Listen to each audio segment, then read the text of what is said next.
April 22nd, 2224. Last week, Super-Earth scrambled to establish the Manant line, a defensive position comprised of the planets Manant and Lecith to push back the ongoing Automaton offensive.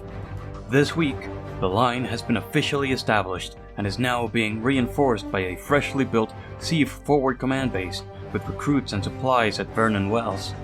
And not only that, a fledgling orbital defense network is now under construction this week, with SEAF and civilian personnel answering the call to nurture it into a formidable force. On Tuesday, High Command issued the next major order after the success of the Manant line. With the Manant line established, the Automaton fleet has been forced to divert their plans. Now they are attempting a concerted effort to punch through at a single planet. The Automatons are likely to muster the entirety of their strength for this endeavor. You must outlast the enemy. Hold the planet, no matter the cost.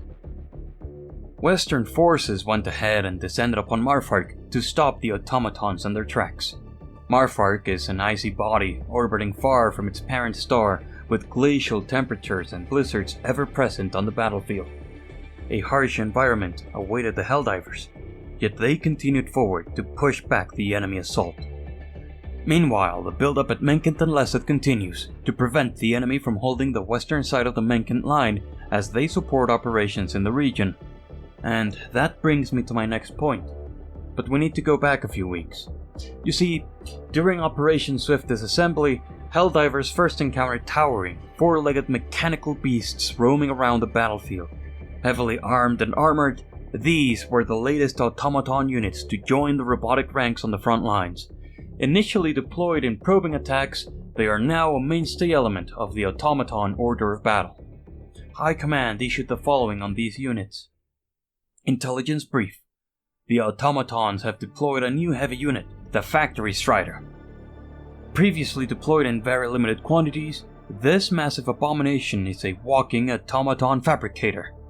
It is heavily armed and armored, and should be engaged with coordinated firepower and unhesitating aggression.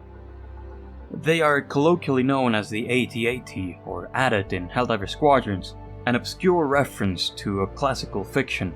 Considering this development, SEAF ordered missions to exclusively destroy these factory units. Engaging these vehicles requires a concentrated effort from Helldivers on the field, their durable armor defeating most weapons at their disposal. The Strider also comes equipped with 2 cannons and a larger turret on its back, while also supported by other automaton ground troops and their onboard contingent of units. Helldivers are advised to be generous in their stratagem use against these machines, and though the Strider's underside is a weak point, the Super Destroyer's firepower is hard to ignore. On the eastern front, the Draco sector's control is in constant back and forth through the week, with a quick counterattack from the Terminids from Fori Prime and Estano. Meanwhile, Hellmire's progress seemingly halted early in the week, as efforts were focused elsewhere. On Wednesday, the major order was completed, with Marfar and the Manant line secured. The Helldivers were once again redirected to the eastern front in a push to cull Terminid numbers.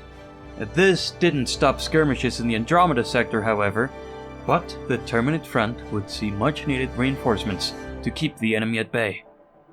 This was also reflected in Super-Earth's new major order. Thanks to the valiant and unceasing defense of the Helldivers, a robust defense line has been established. This is likely only a temporary respite, while the bots refit in preparation to break through our defenses once more. We now have the opportunity to refuel our war effort. The defense effort depleted our E710 reserves. In order to allow for a counteroffensive, the Helldivers are ordered to manually produce Terminid corpses for conversion into E710. Early Thursday, Super Destroyer fleets opened their orders and they promptly set course to the eastern front. Though Super-Earth's fuel reserves took a major hit from last week's and this week's operations on the west, the hopes are to re-establish a constant flow of E710 as operations continue to escalate against the Automatons. SEAF estimated that approximately 2 billion corpses would restock the necessary amount of fuel for the upcoming operation. The Helldivers did not lose pace, as the necessary amount of Terminid biomass was accrued only half a day after the order was given. Early on Friday, those new fuel stores would see use, as both fronts found themselves repelling major offensives. but we'll cover those next week and its major order, as their scale and impact surpass this week's coverage. For now, we've had progress at Marfar, restocked fuel lines, a reinforced Eastern Front, an ongoing build-up at Manant Line, and last-minute, large-scale offensives on both fronts.